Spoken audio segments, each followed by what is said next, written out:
à décrisper l'environnement politique après la libération de 24 prisonniers ce vendredi. Alexis Tambwe Mwamba, ministre de la Justice, a annoncé la sortie de 5 autres détenus, une mesure toujours pas satisfaisante pour le rassemblement. Et enfin, le train qui relie Dilolo et Lubumbashi a repris son trafic. Ce matin, les autorités de Lualaba ont salué le lancement de ce trafic et appellent la population à utiliser ce moyen sécurisé pour leur transport et celui de leurs biens. Le détail dans ce journal de Julie Melia Malunda Maboboa.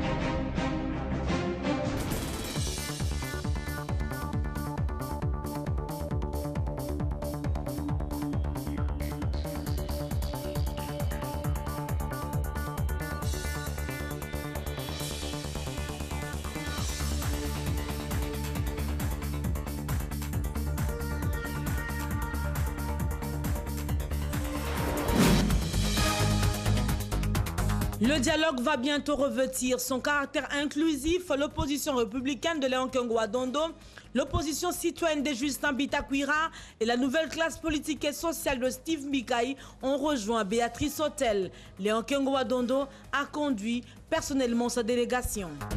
Le gouvernement continue à décrisper l'environnement politique après la libération de 24 prisonniers ce vendredi. Alexis Tambwe Mwamba, ministre de la Justice, a annoncé la sortie de 5 autres détenus, une mesure toujours pas satisfaisante pour le rassemblement. Et enfin, le train qui relie Dilolo et Lubumbashi a repris son trafic. Ce matin, les autorités de Lualaba ont salué le lancement de ce trafic et appellent la population à utiliser ce moyen sécurisé pour leur transport et celui de leurs biens. Le détail dans ce journal de Julie Melia Malunda Maboboa.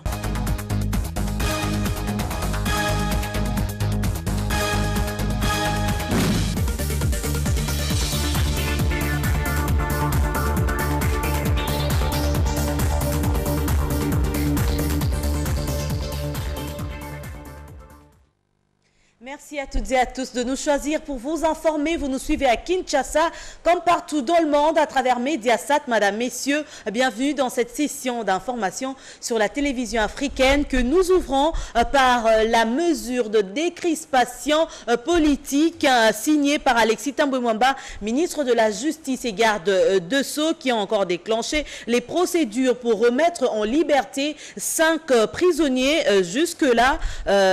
À Makala, selon ce dernier, cette mesure rentre dans l'effort de décrispation politique, mais le rassemblement continue à exiger la libération de Eugène Dieu-Mindongala, Jean-Claude Mouyambo, ainsi que l'ouverture des organes de presse proches du rassemblement. Jacques-Hilaire Mbayo-Akachala et Riva Ilanga pour les détails. Pendant 1 minute 30, les ministres de la Justice, garde des Sceaux et droits humains a engagé les procédures pour remettre en liberté 5 nouveaux prisonniers. Par ces gestes, le gouvernement attend de crisper l'environnement politique pour la bonne tenue du dialogue. Des mesures de décrispation politique, le ministère a fini l'examen de quelques autres dossiers qui concernent 5 personnes.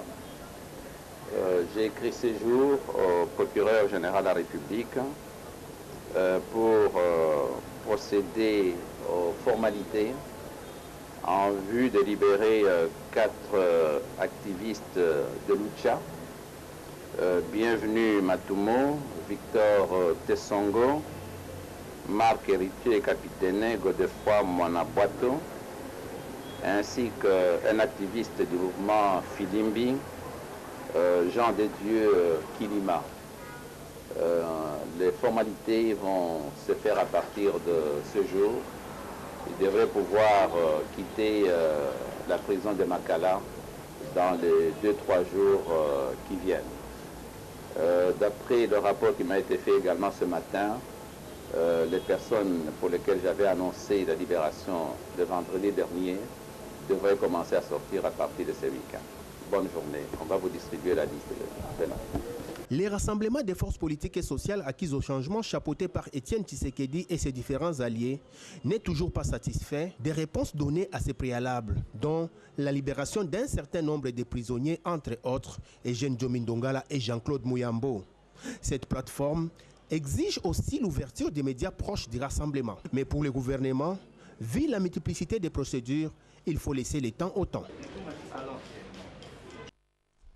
À l'invité dans ce journal, Madame, Messieurs, il s'agit de Maître Willy Mbenza. Il est analyste politique indépendant et spécialiste en droit constitutionnel et en institutions politiques. Bienvenue, Maître Mbenza. Merci de l'invitation.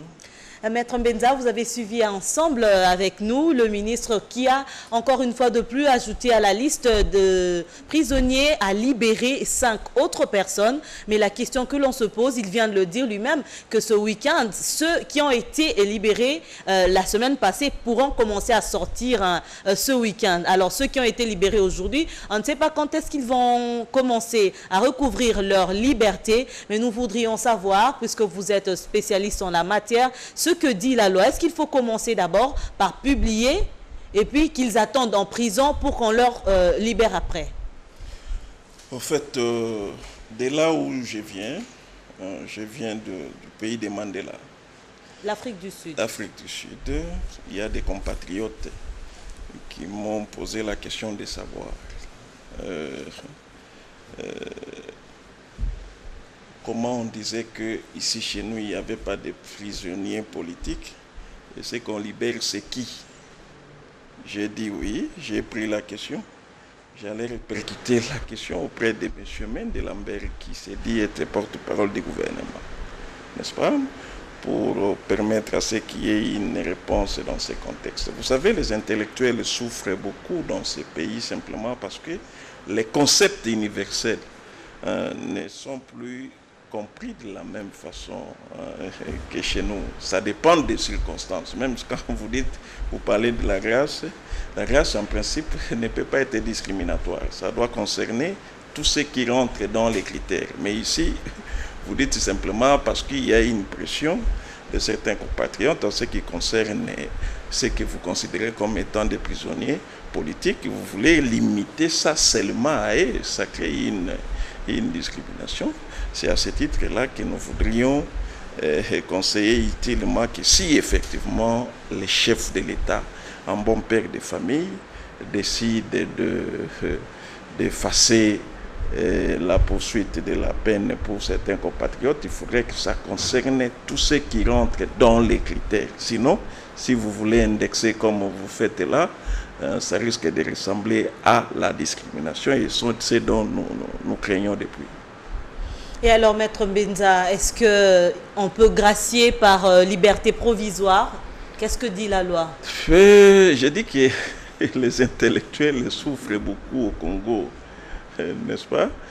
Lorsque les jugements interviennent. La liberté provisoire, principalement, c'est du domaine de l'organe de la loi, du ministère public ou du juge, sur le plan de la forme, lorsqu'il n'y a pas encore une décision au fond.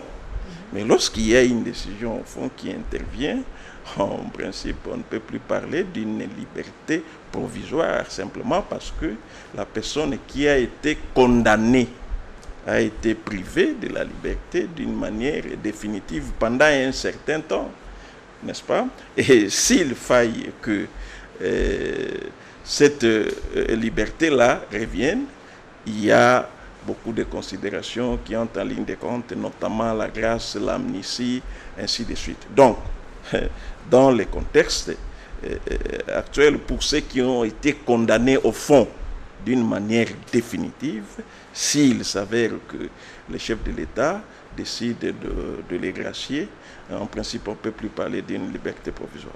Donc, il faut que ce soit une liberté définitive. C'est ce que prévoit la loi. C'est ce que je vous dis. Ça gêne même de faire des débats autour des questions aussi simples et élémentaires qui sont connues. C'est ainsi que ceux qui nous suivent s'étonnent des fois de voir que nous disons aussi être comme eux, avoir appris comme eux, mais lorsqu'on réfléchit, n'est-ce pas, c'est pas pareil. C'est ainsi que vous avez suivi une fois Mme Louise Michikuabo, ministre des Affaires étrangères du Rwanda, dire que ce qui se passe au Congo, c'est ridicule. Des concepts aussi élémentaires, simples, mais qui sont difficiles à être compris. Notre questionnement, est-ce qu'on peut se servir d'une jurisprudence pour gracier un prisonnier? Non, mais c'est ce que je dis. Les mots s'enchevêtrent dans mon pays comme on veut. La jurisprudence, en principe, c'est une Là, chose. on va voir directement le cas de Diomi, parce qu'il y a de ceux qui disent que Evoloko a aussi violé, mais il avait quand même bénéficié d'une certaine grâce. Pourquoi pas Diomi, Mouyambo aussi, il y a de ceux qui ont été libérés dans les mêmes conditions. Pourquoi pas lui aussi? C'est pourquoi on pose la question de savoir si on peut se servir d'une jurisprudence pour libérer un autre prisonnier. C'est ce que j'ai dit, les mots s'enchevêtrent dans mon pays. Les gens parlent comme ils veulent. Ils évoquent des mots qui sont sacrés dans certains domaines, n'est-ce pas? Oui. Comme jurisprudence, par exemple, n'est-ce pas? C'est l'ensemble des décisions rendues par les cours et tribunaux. C'est ça. Vous prenez ça, vous considérez ça une jurisprudence. Mais lorsqu'il y a, par exemple, une attitude du chef de l'État qui décide de gracier certains compatriotes, on ne peut pas parler d'une jurisprudence. Et les gens pêchent souvent lorsqu'ils mettent des noms devant.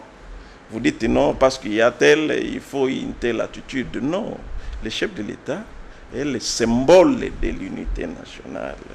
En agissant, il doit agir pour l'intérêt de tout le monde. Alors, ceux qui sont dans les critères, parce qu'ils ne s'appellent pas Evoloko, comme vous dites, ils ne s'appellent pas tel, ils ne peuvent pas bénéficier. Et ça occasionne davantage la discrimination, raison pour laquelle nous disons que pour des choses aussi fondé comme ça, il faille toujours faire recours à ceux qui connaissent profondément pour qu'on ne retombe pas dans des erreurs. Donc, à mon sens, je suis en train de dire que si il y a des compatriotes qui sont en prison maintenant et qui sont dans les critères pour bénéficier de la grâce présidentielle, je voudrais que cette considération-là soit générale, au lieu de limiter ça à quelques noms, comme j'ai entendu les ministres citer là, simplement parce que ça risque de renforcer davantage la discrimination qu'Eden Kodjo est venu d'enfoncer, n'est-ce pas? Parce que vous allez, par exemple, vous souvenir, madame, quelqu'un m'a dit d'où je viens. Il dit, mais M. Kodjo a l'habitude de diviser les Congolais chez lui, disons les Togolais chez lui. Mais comment il va venir au Congo pour unir les Congolais? C'est difficile. Et quand je constate, j'observe, j'ai dit oui, c'est qu'on m'a dit là, c'était de la vérité, compte tenu de la division que nous avons maintenant. Nous poursuivons d'abord avec l'actualité. Oui. Léon Kengo-Adondo et l'opposition républicaine ont rejoint les travaux du comité préparatoire au dialogue ce vendredi 26 août à l'hôtel Béatrice, où se déroulent ces assises. Deux autres présences remarquables ont été celles de Justin Bitakwira et Steve Mbikaï. Suivez le compte-rendu avec Nathalie Sekaboro-Dissou et Riva Ilanga. Au 4e jour de travaux du comité préparatoire au dialogue, l'opposition républicaine a rejoint ce vendredi 26 août ses assises. L'autorité morale de cette plateforme, Léon Kengo-Adondo, a fait le déplacement lui-même de l'hôtel Béatrice pour accompagner ses délégués, confirmant ainsi le communiqué parvenu plus tôt. Conformément à l'ordonnance du chef de l'État et à la résolution 2257/16 des Nations Unies, et considérant la déclaration du secrétaire général des Nations Unies du 23 août 2016. Justin Bitakwira et Steve Mbikaï, membres de l'opposition pro-dialogue, ont aussi brillé par leur présence à ce travaux. Pour rappel, le facilitateur Edem Kodjo, dans son mot d'ouverture, a souligné que les portes de travaux sont ouvertes pour accueillir le frère encore absent. À ce jour, le nombre de délégués de l'opposition a dépassé 30 représentants, alors que la majorité n'a que 17 personnes et la société civile avec ses 10 membres inchangés. Voilà, la Constitution et la résolution 2277 seront respectées sauf en cas de force majeure, affirme Moussa Kalema dans une interview accordée à nos reporters. Le président de Vertu républicaine et membre de la majorité présidentielle il est en train de taxer de mauvaise foi les politiciens de l'opposition qui estiment que la libération de 24 prisonniers politiques est un non-événement. Nadine Mayom-Bembilo et Riva Ilanga nous en parlent. Moussa Kalema, président du parti des Vertus républicaines, membre de la majorité présidentielle, taxe de mauvaise foi les politiciens de l'opposition qui estiment que la libération de 24 prisonniers politiques est un non-événement. Réagissant à l'arrêté signé par le ministère de la Justice au garde de Sceaux, il a salué la portée de cette mesure. Sur 26, madame, on a libéré 24. L'opposition a envoyé une liste de 26 personnes. Et quand on libère 24, dans aucun pays du monde où on peut continuer à résister, madame. La mauvaise foi. Parlant du dialogue inclusif, Moussa Kalema est d'avis que la Constitution et la résolution 2277 seront respectées, sauf en cas de force majeure. Mais je crois que la résolution est respectée, sinon la communauté internationale n'allait pas désigner ces panels. Les élections dans le délai. Mais madame, les élections dans les délais, nous allons les faire, mais c'est qu'il faut bien lire la Constitution de la République. Vous savez que pour des cas de force majeure, les élections peuvent être retardées. La Constitution le dit. Mais madame, moi je ne vous parle pas en termes de date, je ne suis pas la CENI, mais je vous dis que la même Constitution dit qu'il existe des forces de force majeure qui peuvent faire en sorte que les élections soient retardées. C'est le schéma où nous sommes. Au jour d'aujourd'hui, sans fichier électoral potable, je ne vois pas comment vous allez organiser les élections. Par conséquent, il appelle les membres de la majorité et de l'opposition à se mettre autour d'une table dans le cadre du dialogue pour consolider la paix. Mais nous voulons à ce que tous ceux qui sont considérés comme étant des poids lourds de la politique nationale, pour que demain ils ne trouvent pas de prétexte de créer des désordres dans le pays, participent à ce dialogue. C'est l'essentiel et c'est le choix. Et c'est la volonté, je crois, de notre peuple, et c'est la volonté même de la communauté internationale. C'est pourquoi la communauté insiste à ce que les amis de l'opposition viennent autour de la table. Ne pas prendre part au dialogue politique peut être servi de prétexte à la majorité pour se pérenniser au pouvoir, a dit le président du parti des Vertus républicaines. Maître Willy Benza, spécialiste en droit constitutionnel. Est-ce vrai qu'en cas de force majeure, la Constitution reconnaît qu'on ne peut pas organiser les élections dans le délai? Vous avez déjà été à Johannesburg? Non.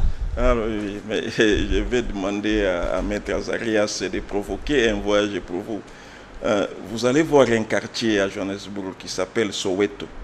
C'est exactement Kinshasa. Vous voyez comment Kinshasa est? Oui. Ça ressemble à Soweto en Afrique du Sud. N'est-ce pas?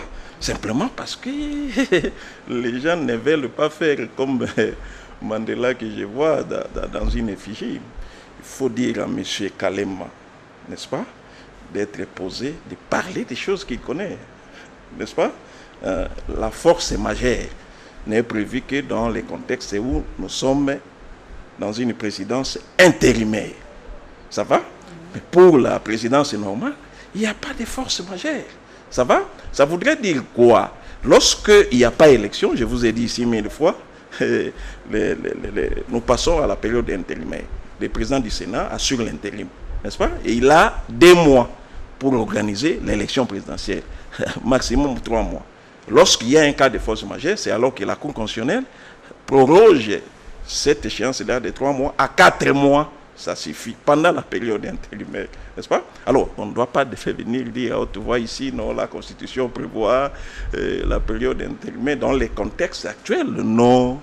Raison pour laquelle, moi, par rapport à ce qui se passe, j'ai dit que s'il n'y a pas élection, nous tombons dans les contextes d'une présidence intérimaire telle qu'est consacrée par la Constitution. Et ça doit être compris comme ça par tout le monde. Et je vous dis que, puisque nous sommes chez nous, chacun veut dire ce qu'il veut pour plaire au chef. Vous savez que l'AFDEL est né en Afrique du Sud. Mais si vous voyez l'Afrique du Sud aujourd'hui, ça n'a rien à voir avec les Congo. Et Maître Mbenza, le dialogue, voilà que le comité préparatoire est déjà mis en place. Quelles sont les chances que vous donnez sans le rassemblement et les autres ténors de l'opposition? Le dialogue là n'est pas le dialogue sous le format de l'accord-cadre d'Addis Abeba. Je vous ai dit 1000 fois ici que par rapport à l'esprit de l'accord-cadre d'Addis Abeba, nous devons retrouver d'une part les victimes des mauvaises élections de 2011, d'autre part les bénéficiaires. Mais tous les noms que vous voyez là, que vous citez, ça fait des gens qui ont bénéficié des mauvaises élections de 2011. Ils dialoguent avec qui? Ils dialoguent entre eux qui ont permis que les élections soient biaisées, et ainsi de suite. Et par rapport à Kodjo, j'ai dit que Kodjo, depuis qu'il a commencé à faire la politique, il n'a fait que diviser les Togolais chez lui. N'est-ce pas? Alors, il ne peut pas venir réunir les Congolais au Congo, raison pour laquelle vous allez voir qu'il y a des disputes partout autour des compatriotes, simplement parce que tout le monde devait figurer. Heureusement que pour nous, nous avions déjà levé l'option pour dire que ça ne pouvait amener à rien. Raison pour laquelle nous n'avons aucune inquiétude et je vous rassure que ça ne va rien donner. C'est encore une perte de temps. Parce que les bousculades commencent déjà. Vous avez appris telle révoque, telle au sein d'une telle plateforme, et ainsi de suite. Mais dans tout ça, c'est le peuple congolais qui perd. Parce que c'est le peuple qui est victime. Tous ceux que vous voyez là, qui veulent à tout prix faire plaisir au chef de l'État ou qui veulent prendre les postes pour se reconstituer, n'est-ce pas, ne travaillent que pour eux-mêmes. Ils ne vont pas travailler pour les pays ni pour les peuples. Raison pour laquelle, moi j'ai interdit que dans ma maison, n'est-ce pas, qu'on puisse suivre ce qui se passe à Béatrice concernant les familles dialogues qui ne va rien donner. Je crois que ce sera votre mot de la fin, Maître Mbenza. Merci d'être passé dans ce journal. Merci beaucoup pour l'invitation. Nous allons poursuivre avec l'actualité. Le train du dialogue a déjà quitté la gare et les ténors de l'opposition, absents à ces assises, répondront de leur acte devant l'histoire, a dit Mathieu Kayoka, cadre du PPRD. Il pense que le rassemblement des forces politiques et sociales acquises au changement veut tout simplement bloquer le processus de normalisation des institutions. Suivez les propos recueillis par Clotilde Kisulo et Claude Ezimongo.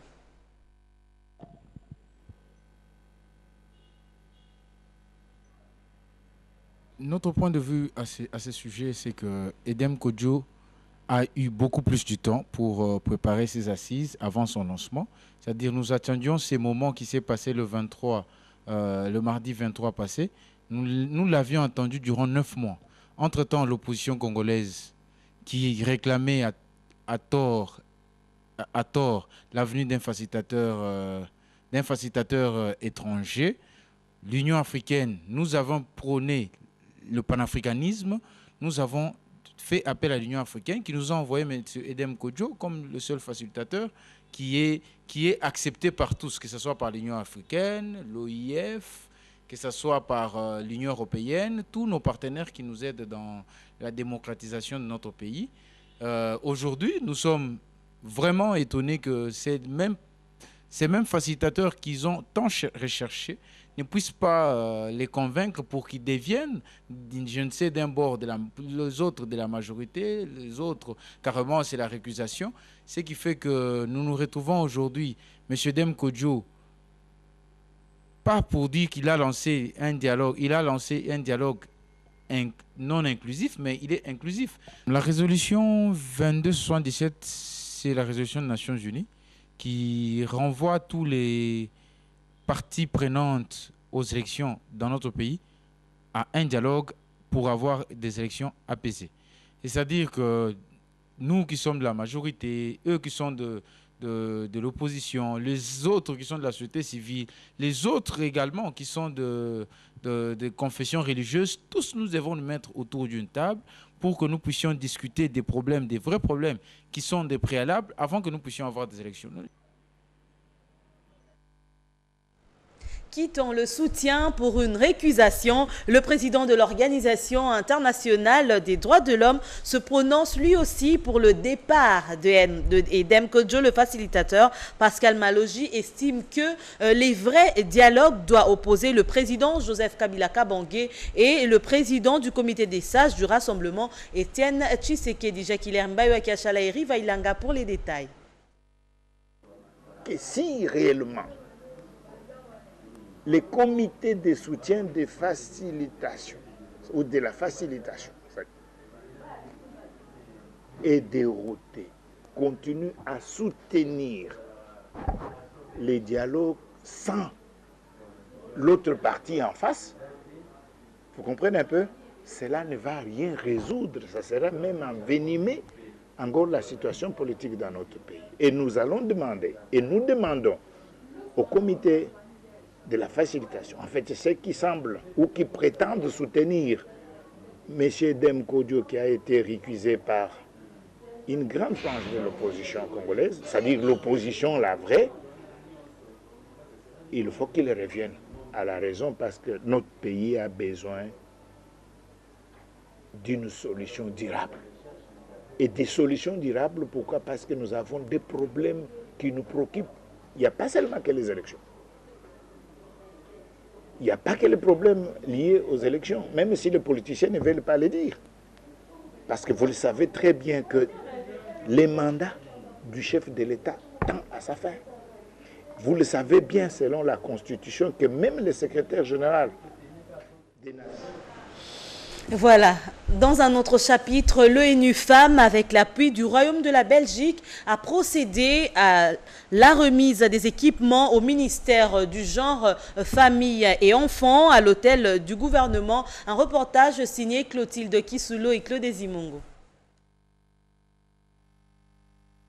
Des véhicules pimpants neufs de marque Toyota Land Cruiser ainsi que les matériels de bureau ont fait la joie des bénéficiaires.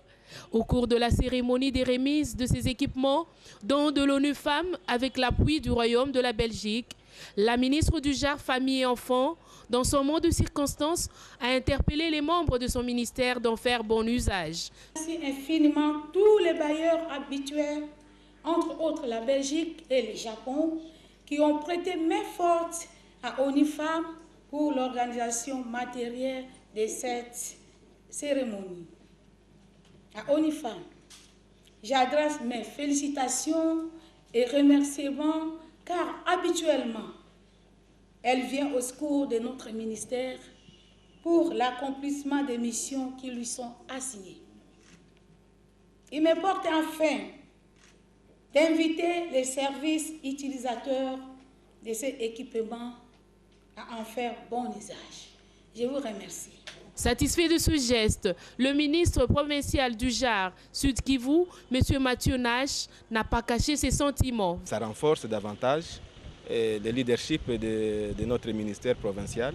Ça nous permettra d'aller plus loin, d'aller même dans les fins fonds du village.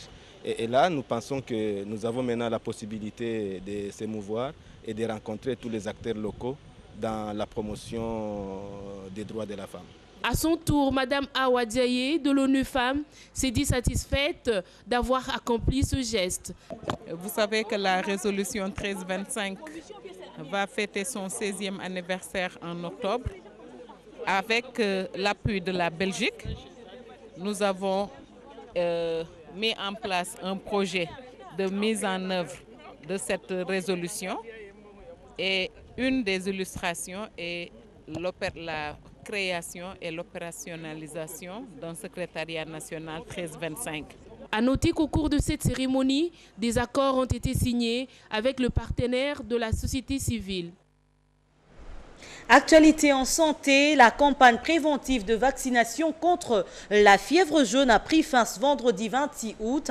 Malheureusement, certains Quinois ont carrément décliné cette offre salutaire du gouvernement congolais. Tel est le cas des adeptes du centre d'éveil spirituel négro-africain à Vuvamu qui se disent non concernés par cette opération. Et pourtant, ce refus constitue un danger réel pour eux-mêmes et pour d'autres compatriotes. Suivez ce commentaire.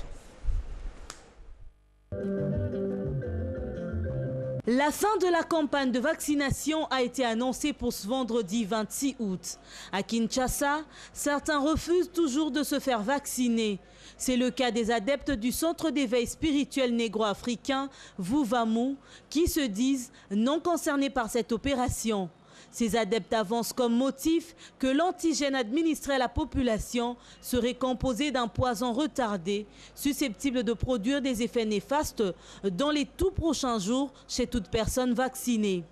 Ses compatriotes ignorent pourtant combien le gouvernement de la République démocratique du Congo et ses partenaires au développement déboursés afin de gagner ce pari et prévenir le risque des morts au sein de la population. Tout en tirant la sonnette d'alarme à ceux qui s'abstiennent, le docteur fait savoir que la fièvre jaune n'a pas encore de médicaments contre son traitement une fois que l'on est atteint, sauf ce vaccin qui n'est que préventif. Il s'agit d'un vaccin efficace et indiqué pour rompre rapidement la chaîne de transmission du virus dans un milieu urbain afin d'arrêter l'épidémie. Il s'agit d'une fièvre hémorragique virale dont l'incubation est muette et très courte de 5 jours et présente des symptômes tels que une invasion brutale avec malaise, des maux de tête violents, une sensation de coup de barre dorsale et une poussée fébrile à 39 degrés Celsius.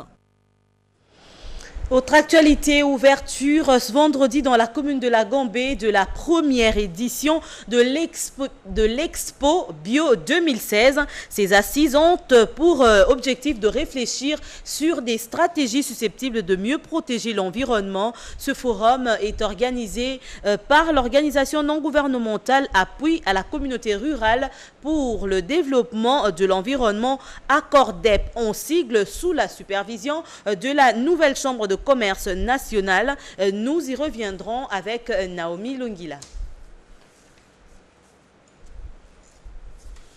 Et puis, les motards qui pratiquent le tronçon Kassavubu-Gombe se plaignent des différentes tracasseries causées par les agents de renseignement national appelés Bureau 2. Ces derniers ont installé leur base sur les avenues Kilosa, Croix-Rouge et Nyanza. Ces motards ont dit non à ces tracasseries devant l'hôtel de ville de Kinshasa. Laurette Mandala Kisolokele pour les détails.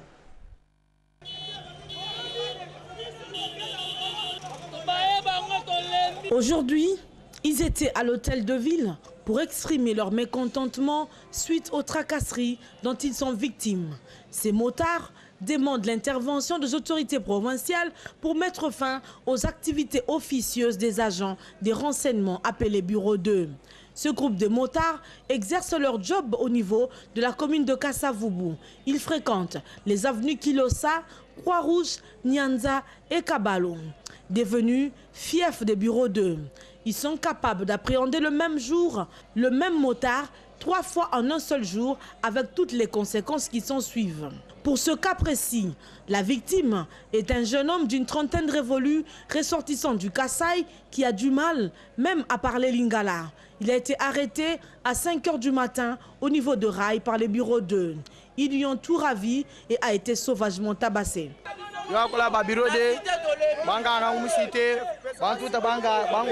Les Bureaux 2 m'ont arrêté, ils m'ont tabassé, ils m'ont demandé de l'argent. Je leur ai expliqué que la moto ne m'appartient pas. Je suis payé par rapport à mon versement journalier.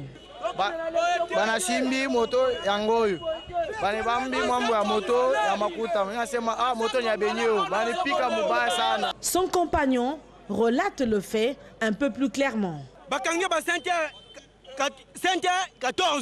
Il a été arrêté à 5 h du matin pendant que, à ces heures-là, aucun bureau de l'État n'est ouvert. Ils lui ont tout ravi.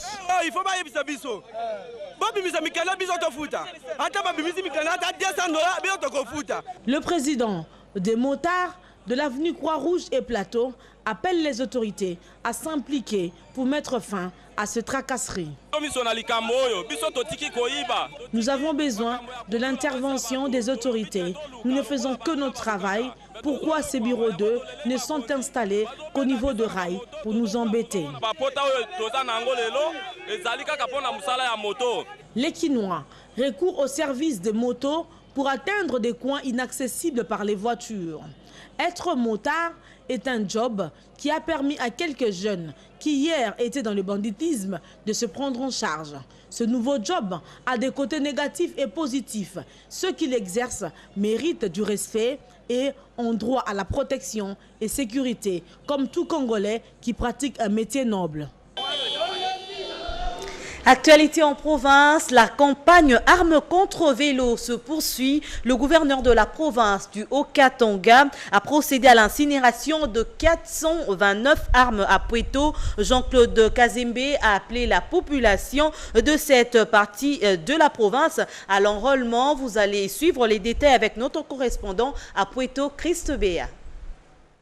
L'opération armée contre vélo se poursuit dans les territoires des Mitwaba, Kasenga et Pueto. Le gouverneur Jean-Claude Kazembe et son ministre de l'Intérieur et Sécurité ont pris part à la cérémonie d'incinération des 429 armes récupérées dans cette partie de la province. Par la deuxième zone de défense, les secrétaires permanents de la Commission nationale de contrôle des armes, légers et petits calibres, a expliqué à l'autorité exécutive les contextes dans lesquels ces armes ont été récupérées. Avant de les incinérer, le gouverneur s'est adressé intégralement à la population des Kilois sur l'importance du découpage, de l'enrôlement et du dialogue, avec un accent particulier sur l'agriculture par les villages agricoles.